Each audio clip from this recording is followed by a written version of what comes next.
Good afternoon, ladies and gentlemen. My name is Maria Fernandez Pinoza, former President of the United Nations General Assembly and Commissioner of the Global Commission on the Economics of Water. Welcome. Welcome to this event. This is the launch of the first report of the Global Commission on the Economics of Water.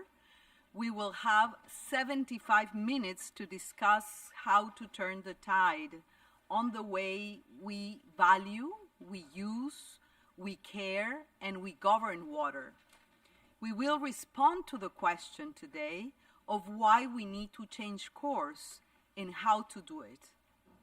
We cannot live in a world where 2 billion people don't have access to safe water and sanitation.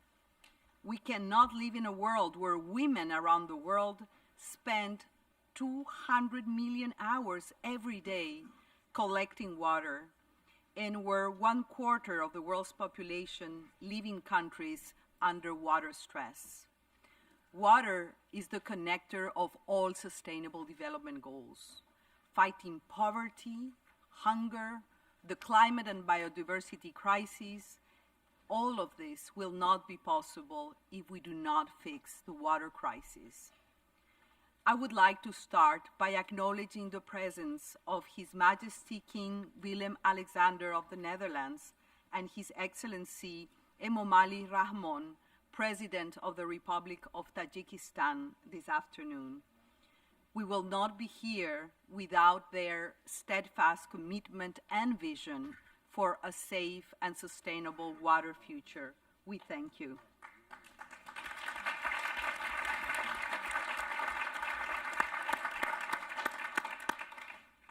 So we have a stellar panel today, and we want to make full use of the wisdom of our panelists. Allow me to start by giving the floor for opening remarks to Her Excellency Minister Lieke Schrijnemacher, Minister for Foreign Trade and Development Cooperation of the Netherlands. You have the floor, Minister. Thank you so much, Maria. Your Majesty, Mr. President, Your Excellencies, distinguished participants, ladies and gentlemen, welcome to the flagship event of the Kingdom of the Netherlands. 46 years after the UN Water Conference, this is a watershed moment to change how we understand, value and manage water. And this conference is all about action and commitment. But before we can proceed to action, we need to know where to go. So that is why I'm delighted to introduce the work of the Global Commission on the Economics of Water to you today.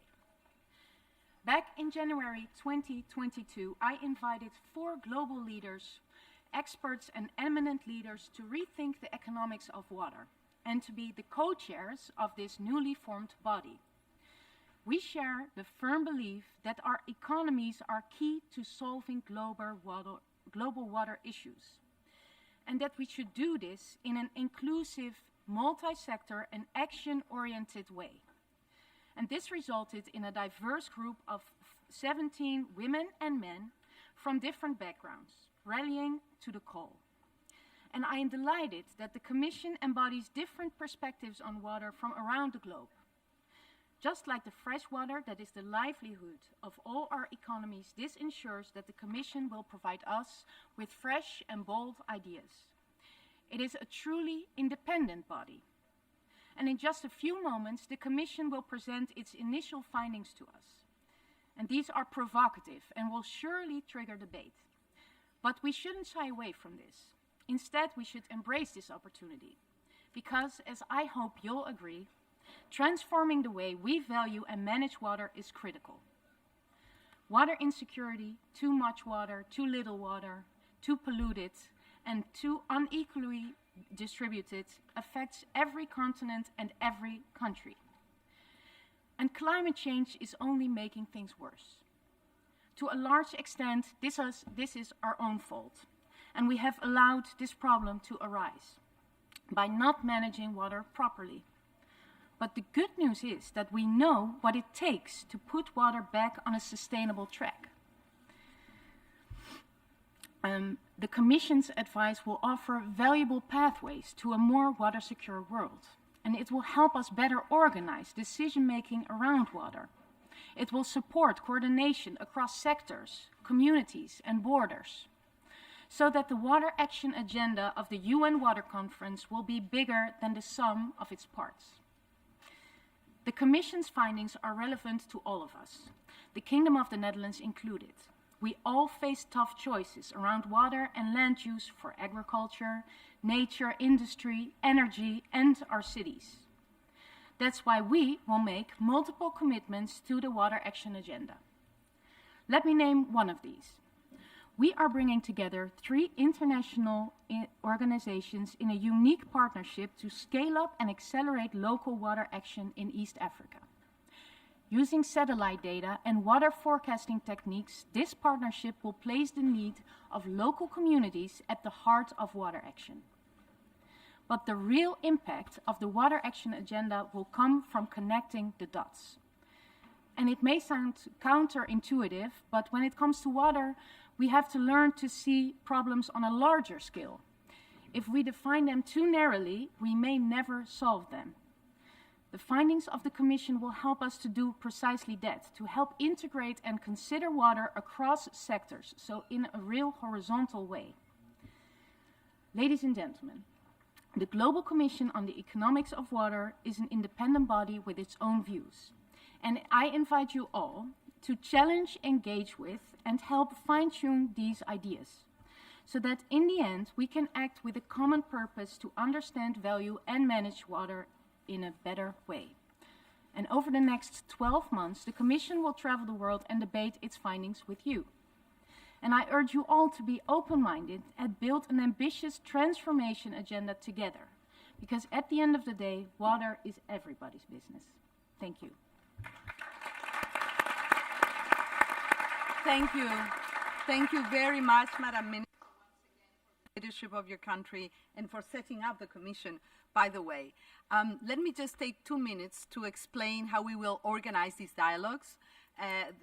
We will have interventions from the 4 co-chairs of the Global Commission on the Economics of Water. These will be followed by reactions and comments from global leaders, and then we will proceed to open the floor for questions and comments, and we will end up with closing remarks by His Excellency Mark Harbers, Minister of Infrastructure and Water Management of the Netherlands. Without further ado, I have the pleasure to give the floor to Professor Johan Rockström, Professor in Earth System Science at University of Potsdam, to set the scene by sharing the scientific evidence on how we have altered the water cycle and the implications this has for our own existence as a species, for our future indeed. So Professor Rockström, how serious is the water crisis? Why water makes countries so interdependent and so interconnected? You have the floor for 4 minutes. Thank you very much, Maria Espinosa and Your Majesty, Excellencies, colleagues. 47 years after Mar del Plata, we must now recognize that we are facing a completely new magnitude of the global water crisis. It's not only that we're failing on the management of the dignity of those over 2 billion people that are lacking fresh water, safe fresh water in SDG 6, it's also that we have climate extremes hitting water as victim number 1, droughts, floods, heat waves, undermining livelihoods across the world. But the third dimension is the new one, and that's what you see here on the screen, which is that we are now pushing the entire water cycle out of balance. Climate change is shifting the freshwater supply. We cannot even rely on the freshwater supply every year because we're changing land system management, which in turn corresponds to up to 50% of the rainfall in countries is dependent on functioning ecosystems. What you see here on the slides is the blue areas are the sources of rainfall over land, and the red areas are the regions that are receiving downwind the rainfall that evaporates from the green water from those zones that have still intact forest and land systems. So the blue areas, for example, here, just to see if we come to one, this is one of the really researched areas. You see the blue areas here coming from the sourcing in green water for the rainfall, and then how the Amazon rainforest supplies this in red regions. For example, meaning that Brazil supplying downwind to Peru and Argentina, up to 30% of rainfall in these downwind areas. There's a geopolitical interconnectivity, which means that we have to manage water as a global common good, not only in terms of transboundary river basins, but also in terms of our interdependence on stable rainfall. So this is now the challenge, that we are threatening the very stability of all sources of fresh water, namely rainfall. The global hydrological cycle consists of green and blue water. The blue water is the focus of most water resource policies over the last decades, which is the blue water in rivers, groundwater, stored water, water used for irrigation, domestic purpose and industry. We now want to integrate in the broader economics of water also green water, the soil moisture that powers all biomass production on Earth, that secures all carbon sinks, food security, and is the basis also for large parts of livelihoods and economic development across all the sustainable development goals. If we really want to have a water economics that works for humanity, that delivers on the SDGs and the climate agreement and the biodiversity targets, we need an integrated green-blue water agenda. We're quantifying this in the Water Economics Commission. We know that the dignity of water requires some 50 to 150 liters per person per day of safe fresh water.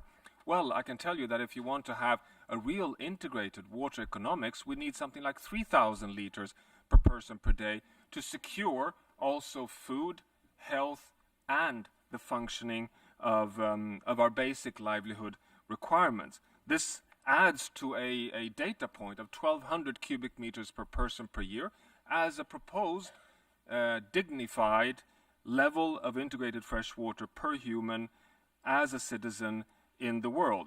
This gives us budgets for our water economics into the future and requires from us also to rethink water as a commons which has to be collectively governed across nations in a world that is so interconnected as we are in the Anthropocene. So with that, Chair, I hand back to you, and looking forward to the discussions on how this plays out in economics. Thank you, Johan. We heard you loud and clear. We are water interdependent, and we are in trouble. So if we do not act now, if we do not consider the water cycle as a common good, and we govern the water cycle accordingly, we will not be able to curb the water crisis. Let me now turn to Dr. Mariana Mazzucato, professor in the economics of innovation and public value at University College in London. Mariana, is there a way out? How can we address the water crisis? Why is it so critical to consider the water cycle as a common good? Can individual countries resolve the water crisis? You have the floor for 4 minutes. Thank you. And thank you, everyone, for being here. So Johan used the word common good as though it's something that we all use, that we know what it is, that it drives our policy making.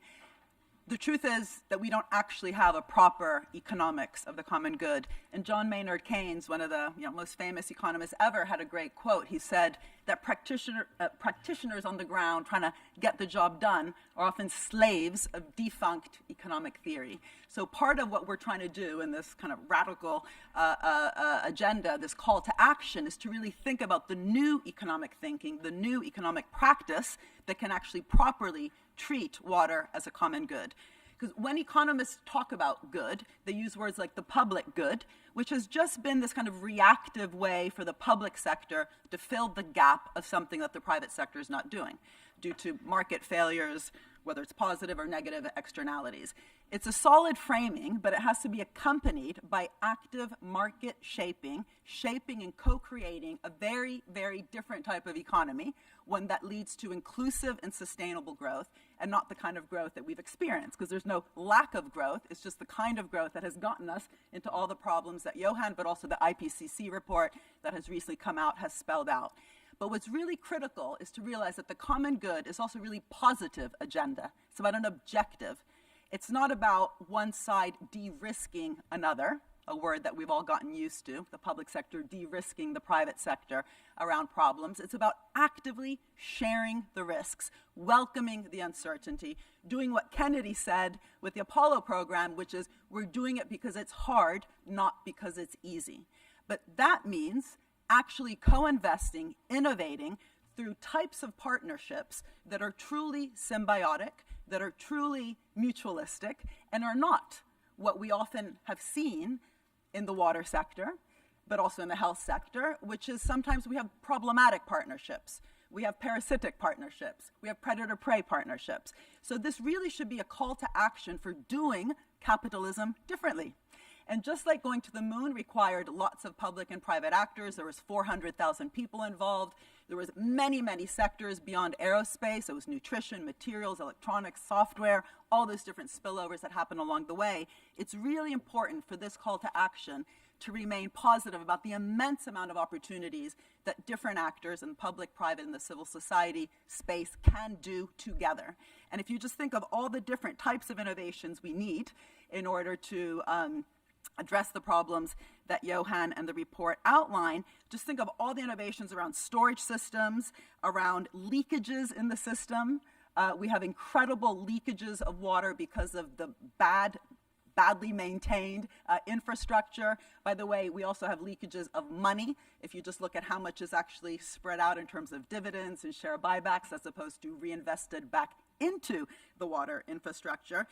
Innovation in agriculture, around precision agriculture, innovation around recycling industrial wastewater. We waste an immense amount of water in how we do industry, and those changes need to come about through different types of conditionalities that different types of industries across the board receive from governments. We should learn, for example, what happened recently in Germany with the steel sector, which today Germany has one of the greenest steel sectors, not because the industry went to Davos to talk about purpose, but because they had to lower the material content of the whole supply chain of steel in order to access a public loan from the public bank in Germany called the KfW. Imagine if all our development banks globally, both the national ones and the multinational ones, had that kind of ambitious conditionality around transformation of sectors instead of just the guarantees and different types of subsidies.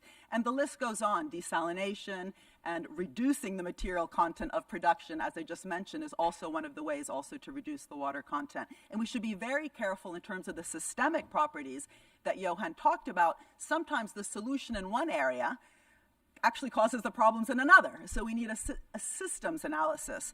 Lithium, right? We need lithium in order to power batteries to electrify our systems. Well, lithium is hugely extractive of water, so we need to render that more water efficient. So there's really no sector that should be left behind.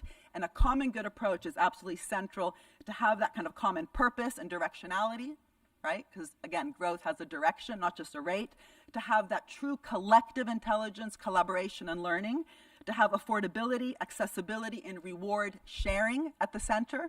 So we're not just socializing risks, but also rewards in terms of building those just water partnerships. And lastly, transparency and accountability. So I've talked for more than 4 minutes, so I will now hand over to Ngozi. Thank you, thank you, thank you, Mariana, thank you. Collaboration, investing, innovating, sharing the risks, true partnerships for a new economics of water. We heard you loud and clear. I now have the privilege to turn over to Dr. Ngozi Okonjo-Iweala, Director General of WTO. And considering your current role, Ngozi, my question to you would be, what are the incentives? What are the economic tools to ensure that water is valued and used in an equitable and sustainable manner? How to describe the call from our Commission for a new economics of water? What do we mean by that? The floor is yours, Ngozi. Well, thank you very much, Maria, for this, for calling on me. And let me follow my fellow co-chairs. I want to make 3 points. I think the first point is that whilst there's an urgent policy issue, that water is an urgent policy issue that is fundamental to sustainable development and human well-being, water dynamics and the economics of water are complex. They are complex issues requiring a policy framework that is tailored to diverse local circumstances, whilst also recognizing the global nature of the problem that we face, which has been described by Johan when we talk about the atmospheric rivers that flow across the globe. So you can see the complexity of this type of economics of water that we are talking about. So these changing circumstances and emerging new water science require a transformed management and governance based on this new economics of water that ensures access to water for all. Now, water has long been assumed to be provided by nature and available to all for free, but we cannot take water access for granted, especially as climate change leads to greater scarcity in some places and floods in others. This issue of scarcity is something I know firsthand, living in a village, growing up and having to walk miles to go and fetch water. You begin to realize just how precious that is. I think the second point I want to make is to transform our water future. Our new economics of water must promote efficient use of water and encourage investment in water infrastructure.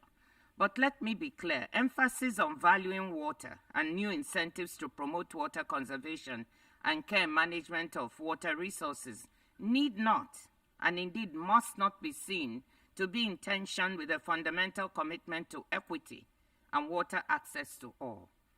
So this new water economics must ensure both efficient use, but that efficient use also assures more water availability to all. So many people think that efficient use of water economics means that, equity issues are not taken into account. But I want to insist that this is not the case, and both should be achieved by this new economics of water. In some settings, such as industrial or agricultural water use, we'll be able to develop more refined price signals to sharpen the focus on the value of water and to promote efficiency. But right alongside our use of economic incentives to drive efficiency, we must advance a separate set of policy tools to promote access of water to all. So, as I said, our new economics of water must be guided by a fundamental commitment to water equity. The third point I want to make is in turning the Tide report that we just released. I want to stress that policies and decisions pursued beyond the traditional boundaries of water management need to be part of our focus.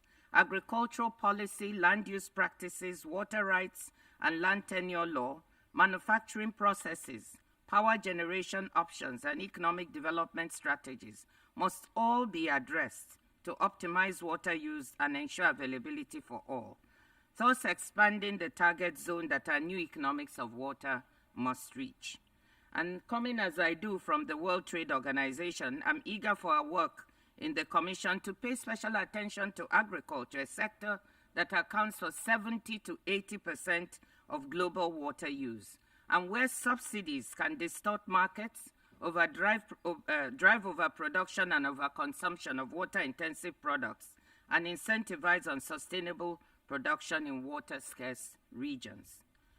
Now, I want to say a word about trade, because trade is one of those tools that we can use. Refined trade policies can move us towards a just and sustainable water management. And trade can play a positive role in addressing the water, food, energy nexus. It provides us a way to respond to food security concerns and to help societies become more resilient in the face of threats that range from drought to war. Indeed, 1 in 5 calories consumed in the world is traded. So trade is one of those tools we have to use. Let me stop it there. Thank you. Thank you, Ngozi. Thank you so much. Efficiency and equity, the right policy tools, including on trade, and the hard discussion of subsidies in agriculture. That's very important for water, and a very easy lead to our next speaker, His Excellency Tharman Shanmugaratnam, Thank you. Senior Minister of the Government of Singapore. Tharman, what are the implications of these new economics of water on multilateral finance, on the need for new governance arrangements? You have the floor. Thanks, Maria Fernandez. So just to build on what my fellow co-chairs have said, and let me speak at the same pace that Ngozi did, which means a little slower than Mariana and Johan. First, we can actually solve the water crisis, but it requires a fundamental shift in thinking. And there are two fundamental ideas that are common in economics and economic policy thinking that we have to dispel, that we have to move beyond. The first, which Ngozi touched on, is very common in economic policy making, the idea of a trade-off between efficiency and equity. The rage of the day is about ultra-efficient global supply chains, for instance, and whether it disadvantages some groups of workers, some communities, some regions within countries. Water turns it on its head, because in the case of water, it's exactly the opposite. It is massive inefficiency that is fueling inequity. Massive inefficiency. And the worst part of it is that it's not just because of policy omissions or neglect. It's policies that actively encourage inefficiency in the use of water in every sector: agriculture, mining, manufacturing, and even the household sector. So how does it lead to inequity? First, when you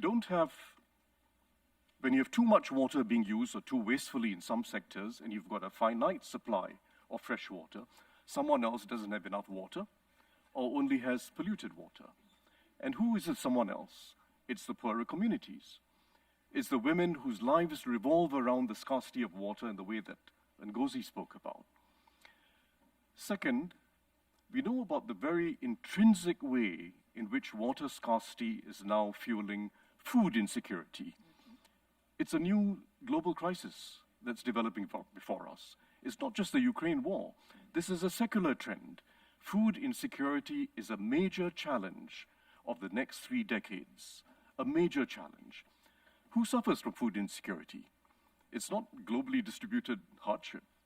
It's poorer communities, poorer countries. Third inequity is, as Johan emphasized, there's now a very dangerous intertwining between the water crisis and the climate crisis. The loss of moisture in the soil, in the forests, in the wetlands is accelerating climate change. Who suffers from climate change? It's the poor countries and poor communities within countries that suffer the most.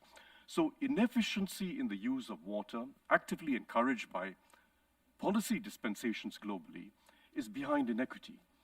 And this means there's an opportunity to correct it.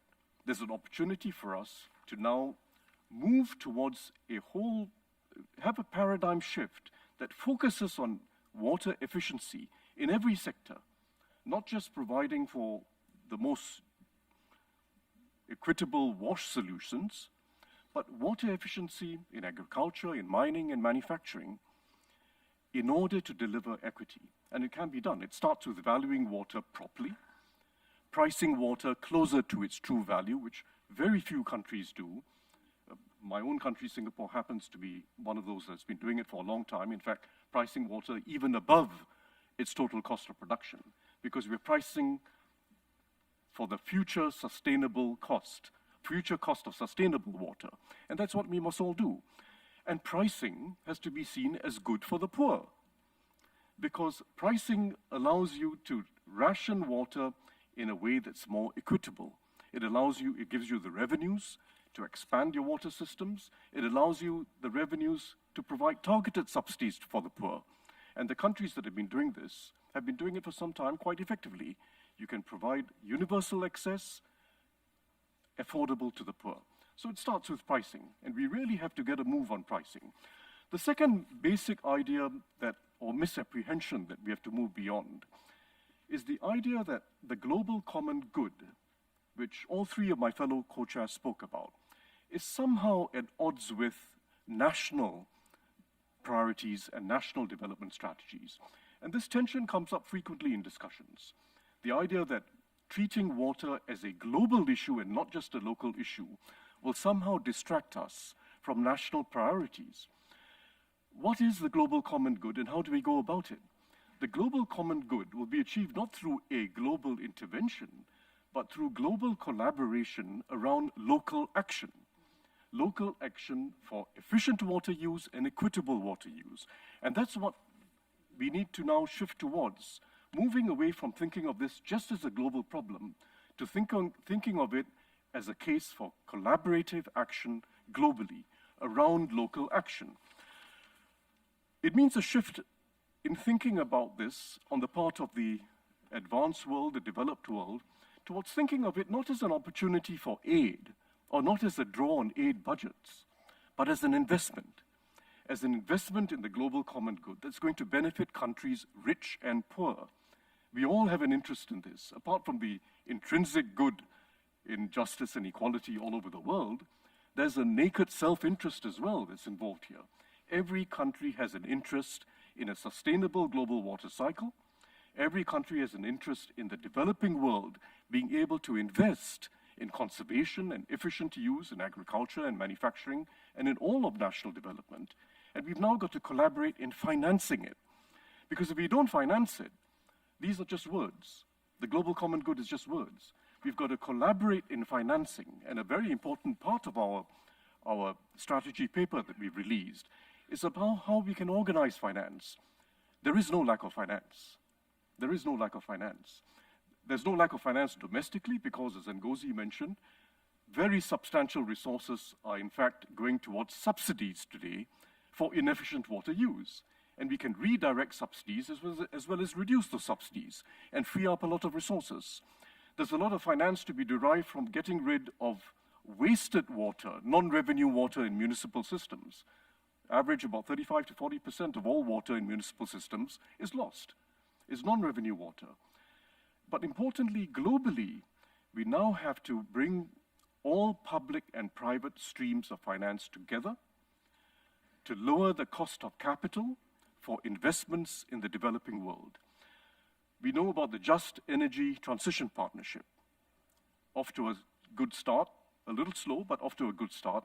We need a Just Water Partnership to take a whole-of-country approach towards water investments in the developing world. Investing in storage, investing in distribution systems that provide access to everyone, investing in water recycling, treatment and recycling, investing in preserving the wetlands, in preserving the natural ecosystems that are critical for the world's future, not just for the individual countries. So it requires investment. There is no lack of finance. Global capital markets are $250 trillion. We're talking about a tiny fraction of that.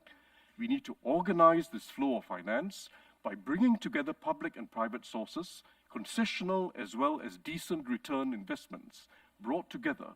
And it can be done. And we've got to do it in a way that's in sync with climate action. Don't treat water and climate as two separate silos. They have to go together.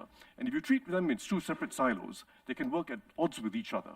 Because some of the solutions to water can be extremely energy intensive, and some of the solutions for new energies can be extremely water intensive, nuclear, biofuels, and the like. So we need to find an intersection of climate action and water action that allows for the two together to be sustainable. So the good news is we can solve this.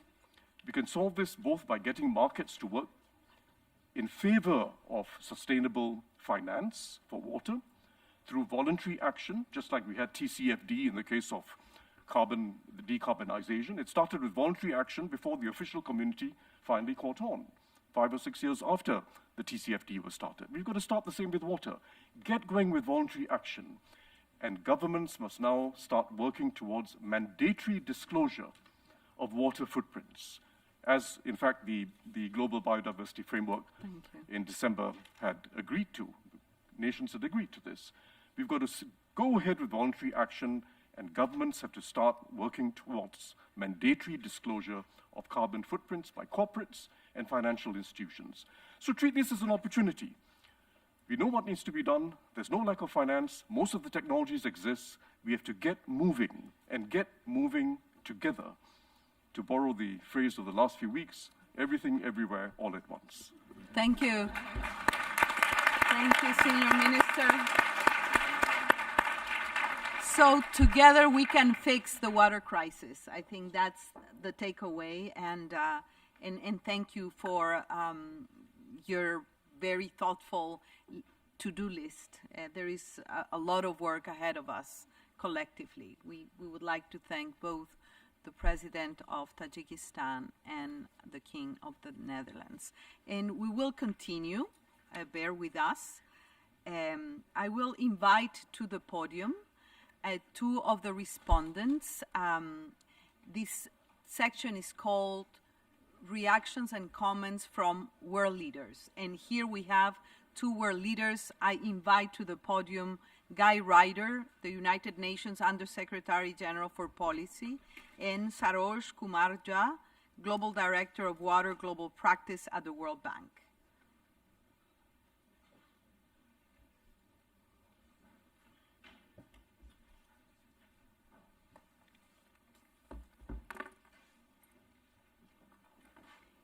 Thank you for joining us. And I would immediately hand over to Guy Ryder, as mentioned, United Nations Under-Secretary General for Policy.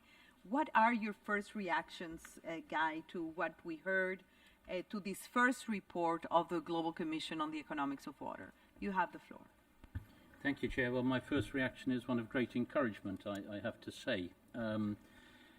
You know, I woke up this morning and the global headlines, and I can't remember ever it having happened before, about water. That was a source of, that was already worth remarking on in itself. The second thing I noticed when I was listening to the stories in the headlines were it was almost entirely negative. It was almost entirely the message that we are in deep trouble, in great difficulty. I have to say that rather less of the news space was covered by the necessary responses to this situation of crisis. And what is, I think, Chair, most encouraging about having listened to the four co-chairs is that they are focused not only upon reinforcing, and I think that is appropriate and necessary, just how grave the situation is. Just think of this. Since the Water Conference meeting today last met, we're in a world transformed. Just think if another 4 decades, in the absence of the type of action that is being advocated today, in that absence, where our world will be in 4 decades. I think it's almost unimaginable. I don't think actually we can get our imagination to understand effectively the extent of the damage. It could be existential, could it not? So the great merit, I think, of the Commission, and congratulations to all concerned, those responsible for convening it, those who are making it work. The great merit, I think, of the Commission and of the 7 points of its collective call to action is not only to draw our attention to what should be unignorable, but to point out that there are responses, there are solutions. It is not too late in that regard.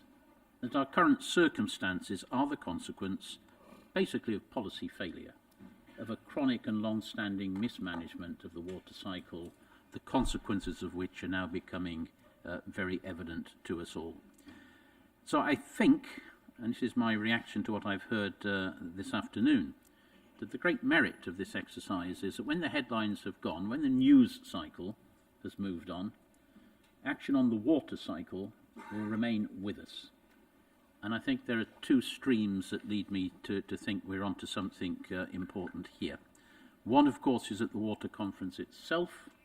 Whatever outcomes, which I sincerely trust, will position the UN itself to better play its role. As a former chair of UN Water, I'm aware of what has been done. It is not negligible. It has been important.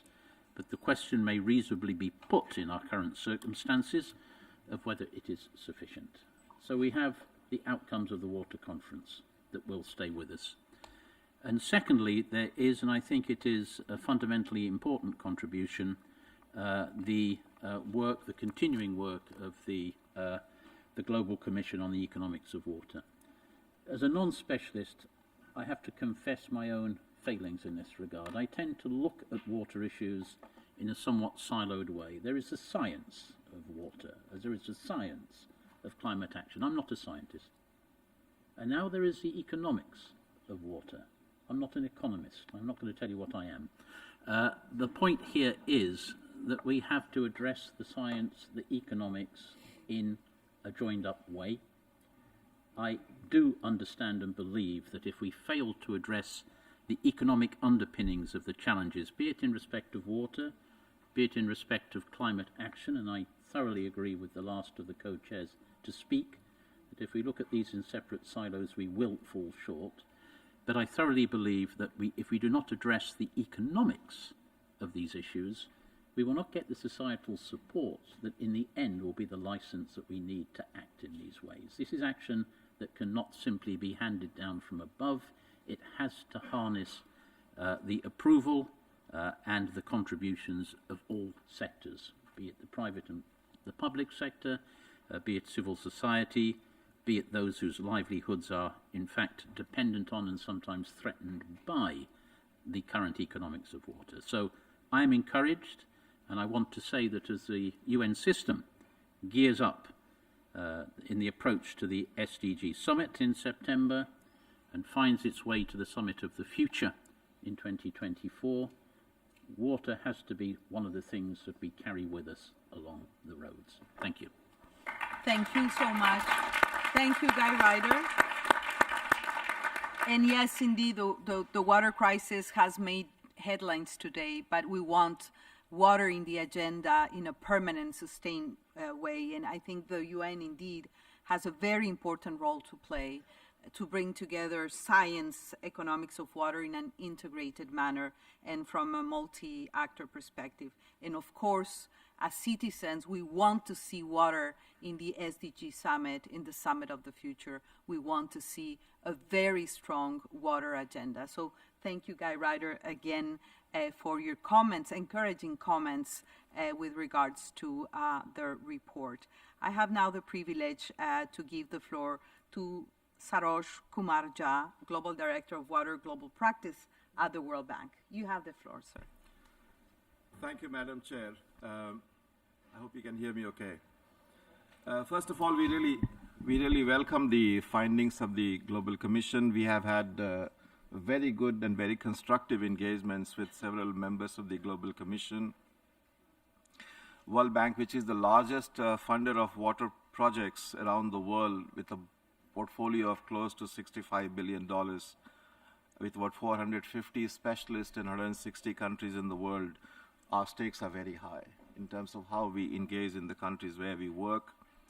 But let me make 4 points. First, in our view, the science and economics is very clear. It's becoming even more clearer with the findings of this commission. What is not yet clear is that, is the politics of water very clear? Is water a political priority in the countries we work? Will the ministers of water receive the attention they deserve in the cabinet from the prime ministers and heads of states and heads of government to talk about the issues of water? In my experience, I haven't seen that yet. I have worked in so many regions around the world. I do not see water receiving the level of attention that it should from the ministers of finance, presidents, and the prime ministers. So I hope our collective conversation, the economics and the science, which is very, very clear, will really help elevate the importance of water as a driver of growth, as a driver of job creation, and of course, more sustainable development in the countries where we work. There's one point I wanted to mention here, which the Director General of WTO referred, our dear Ngozi, about the trade paradox. And I have to mention this because this is extremely important. Today, more water-scarce countries are growing and exporting more water-intensive crops. 2/3 of groundwater depletion is embedded in international food trade. And most of the groundwater depletion that we see in global food trade actually comes from water-intensive crops, starting with rice, wheat, and many other crops. All this to say that while the economics is very clear, we still have a very distorted incentives and trades, which is actually encouraging exactly the opposite of what the economics will tell you. This has got to change. So I really hope that as a result of the work of the Global Commission and engagement of the UN system, the World Bank, the other multilateral development bank, there is going to be a very serious rethink of the policies, the incentives, the kind of institutions we have in the countries working on these issues. The second point I want to make, which was also mentioned before, is acceleration. We don't have the luxury of time. And I think many speakers mentioned today that 1.7 billion people do not have access to safe drinking water. It's not about statistics. It's about a poor lady in a remote village in South Asia or Africa not feeling safe to go and bring water for the family. This got to change. It cannot be the agenda for tomorrow. We got to focus on acceleration. And this is why at the World Bank, we are making it a priority that will increase our financial support, technical support to the governments who are ready to make acceleration of SDG 6 as a priority.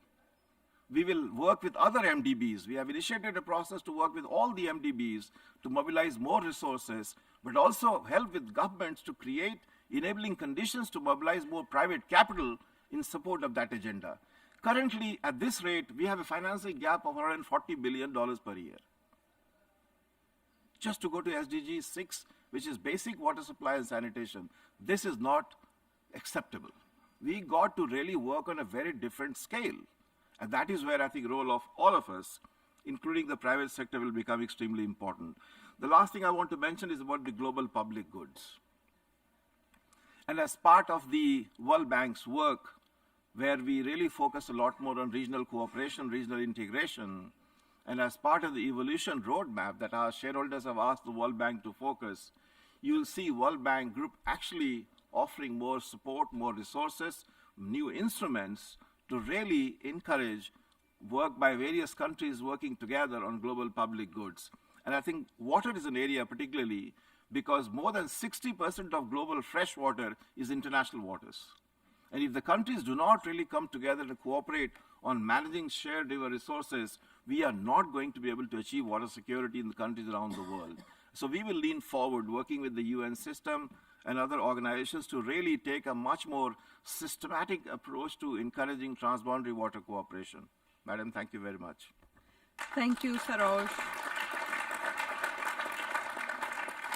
And you are right, science and economics are pretty clear, but is water a political priority? Are we putting water front and center of our development efforts?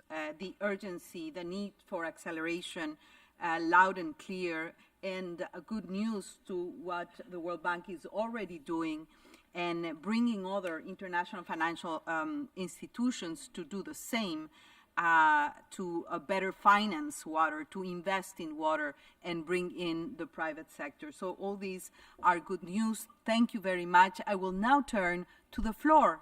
And I think we have many requests for the floor. We don't have that much time. I beg you to use less than 2 minutes for your comments and reactions. I recognize Her Excellency Marta Catalina Velasco, Minister of Housing, City and Territory of Colombia. Minister, you have the floor. This is an amazing discussion we are having here today, thinking about economics of water.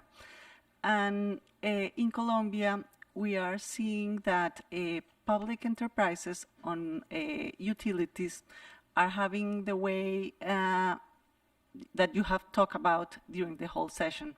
However, we have been understanding that grassroots communitary organizations have a great deal of work in water and waste management around the country. So I was thinking while I was hearing you, how is the economics of grassroots organizations in waste management and water management? And we haven't thought about that. We don't have a conceptual frame, we don't have a methodological frame, and we have to start giving value to this action that is the way people in my country are doing a very interesting job, especially attending women, attending indigenous communities, attending rural areas, and maybe we as economists may have to start thinking about that so we can balance the economy, give recognition to this kind of action on water and waste management, because we haven't. I haven't seen any conceptual framework, I haven't seen any methodological framework, but I have seen the practice of the communities all around my country creating value on these issues. I would love to be part of this group, trying to give a peek so you can see what's going on in real life, and we can see how we can start bringing up the conversation on these issues. Thank you very much. Muchas gracias, Ministra Velasco. Thank you very much. I think your point is really so well taken. Where is the traditional knowledge? Where are the local responses to water management?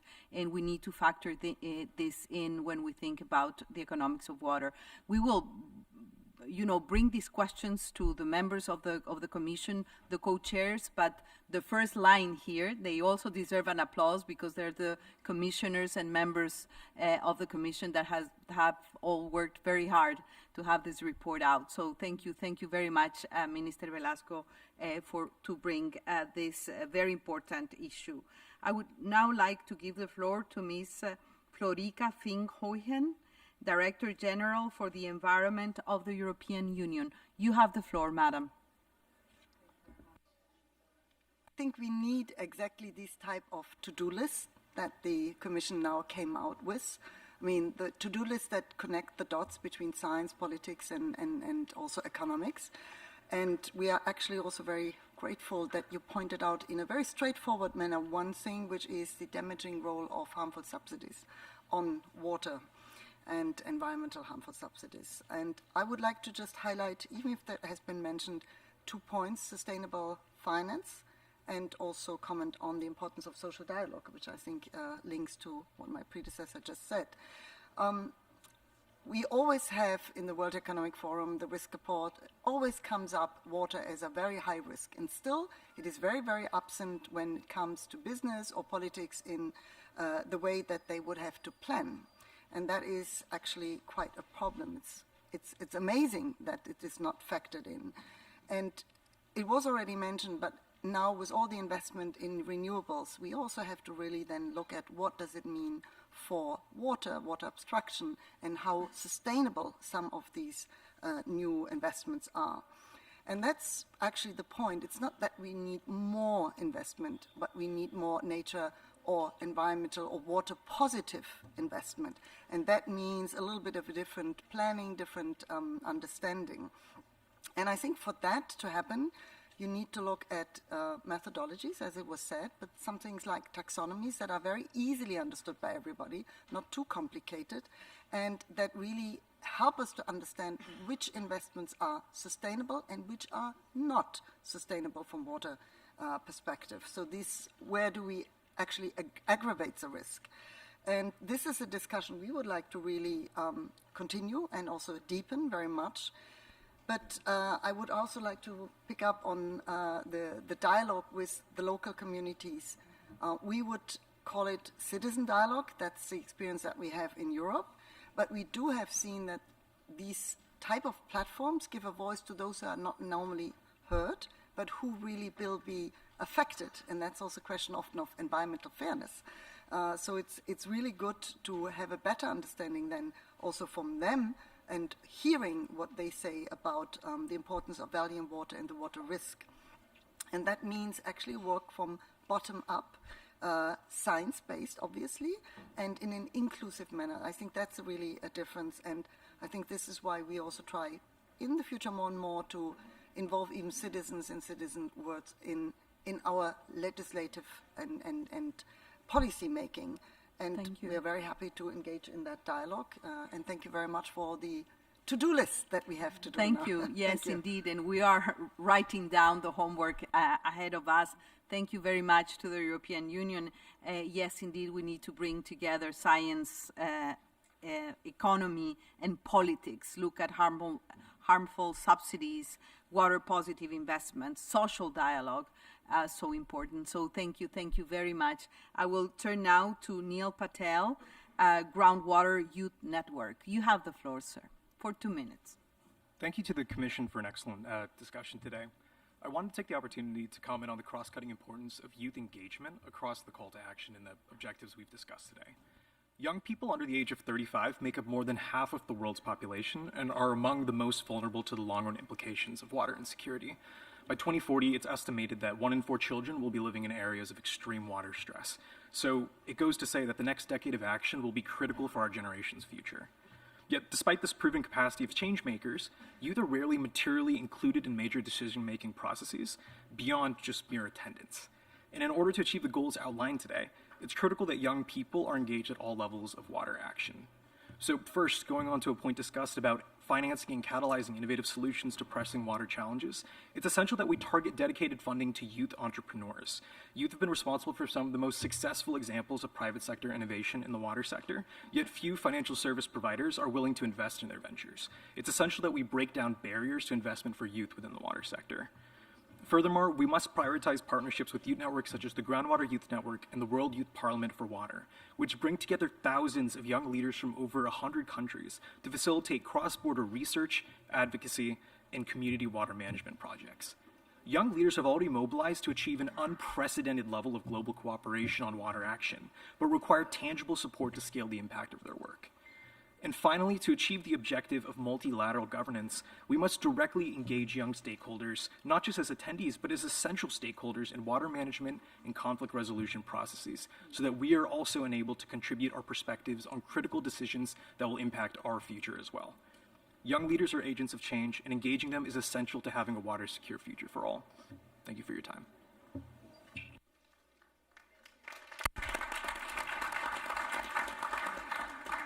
Thank you so much. And you are so right. Any solution for the water crisis needs to have an intergenerational approach. And the voice and the agency and the wisdom of young change makers like you are extremely necessary. And that has to be factored in multilateral governance. You are so right. And thank you very much.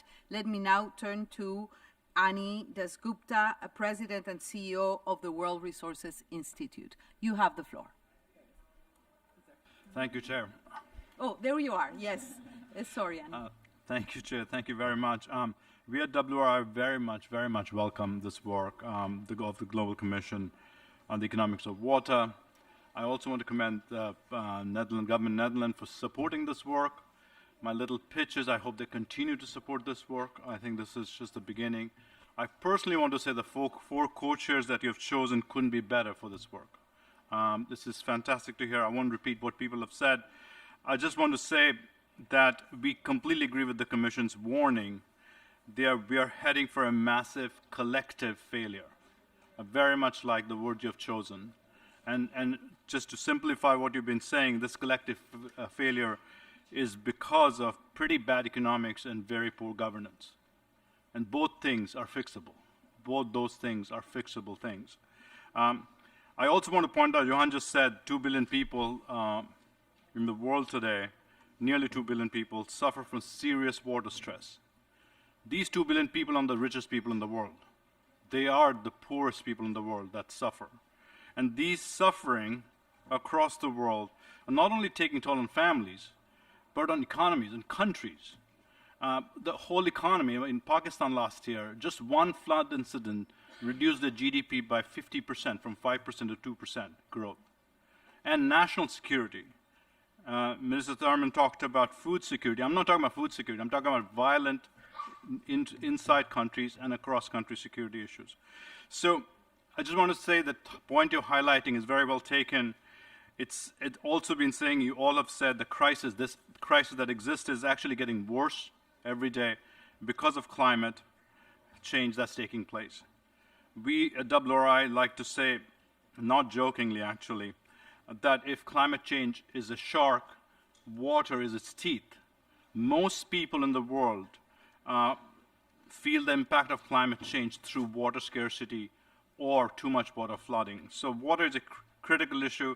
We very much like your assessment that the governance that we have today is not fit for purpose. It's fragmented silos. I personally think your biggest contribution that you've already started making is really a mind shift change of how we think about water. That how we think about water as a finite, as a complete entity, a key resource for human survival, but a resource that we need to live with, not just consume. That needs to be managed at a geographic level, whether it's country, city, or cross-region, a lot of you pointed out. I just want to say one last thing. We just at WRI, we just reviewed this fantastic conference called for action agenda from everyone across the world. So far, about 400 of them have been submitted. The last few nights, we actually reviewed all 400 of them. And we just published, it's a blog somewhere you'll see in a few.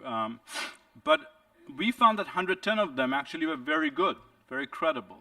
But what we also found, that each one of them were small, siloed end projects. And this is why the mind shift change that you guys are advocating is so much needed, to actually change from project to a system change that we absolutely, absolutely need. And we can see that happening. So last thing I'm going to say, we very much welcome your call for action for comprehensive national level strategy. Minister Tharman, thank you for saying that. We think voluntary strategies can be a start. It has been in climate, very successful. And the 7 points of action you said is very relevant. We support all of them. The last point is it really is 1% of global GDP to fix water forever. 1% of global GDP, less than $1 trillion. That can fix it for all of us by 2030. So it's not a big number. It is absolutely doable. So thank you for the work you're doing. Thank you, Annie. And indeed, you were so right. The water crisis is the result of poor economics and bad governance, but both can be fixed if we work together. So accelerate action, but we need to go from project-driven water solutions to systemic change. That's what the Commission is advocating for. Allow me now to close this panel with closing remarks by His Excellency Mark Harbers, Minister of Infrastructure and Water Management of the Netherlands. You have the floor, sir. Thank you very much. Colleagues, ladies and gentlemen, thank you all for attending this meeting. And thank you to the members of the Commission for being so bold and plain-spoken. Your words have made perfectly clear why we are having this UN Water Conference. It's crystal clear, and it won't come as news to any of you, that water is serious business, and that a bold water action agenda is needed. Without a doubt, the roadmap for water action needs the support of every member state, every international organization, and the entire private sector. As the Dutch Minister of Infrastructure and Water Management, it's my job to protect my country's delta from the effects of climate change. And of course, I'm not the only one. Internationally, too, water deserves a firm and central position on the political agenda. We need action, including in the form of public-private partnerships. That's why I'm happy with these first statements by the Commission, and why I'm looking forward to reading the final report. Because this is not just about us.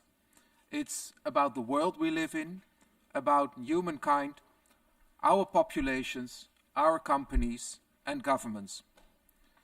It's about weaving all our interests together into a new structure, the economics of water. It's time to join forces and create new business models for this basic need that's essential for all life on Earth, and that requires both public and private efforts. Ladies and gentlemen, water friends, we're on the brink of a new era. Worldwide, we face serious challenges in which water plays a major part. There's no time to waste. We have to act, and we will. As the Commission develops pathways for change, let's ask ourselves what we, governments, the UN, public institutions, private institutions, can do together with private sector leaders to translate its clear messages into policies that work for water. Thank you very much for attending this session. Thank you, Minister. Thank you very much. It is clear that the Commission has a lot of homework to do as we prepare for the SDG Summit, for the Summit of the Future. The Commission will be back with interim reports, policy briefs, and a final report in 2024. So keep tuned, and we count on your support and active engagement. And let me give an applause not only to the co-chairs, but to the members and commissioners that are here sitting in the first row. Thank you very much. Thank you again, ministers. And this event is adjourned.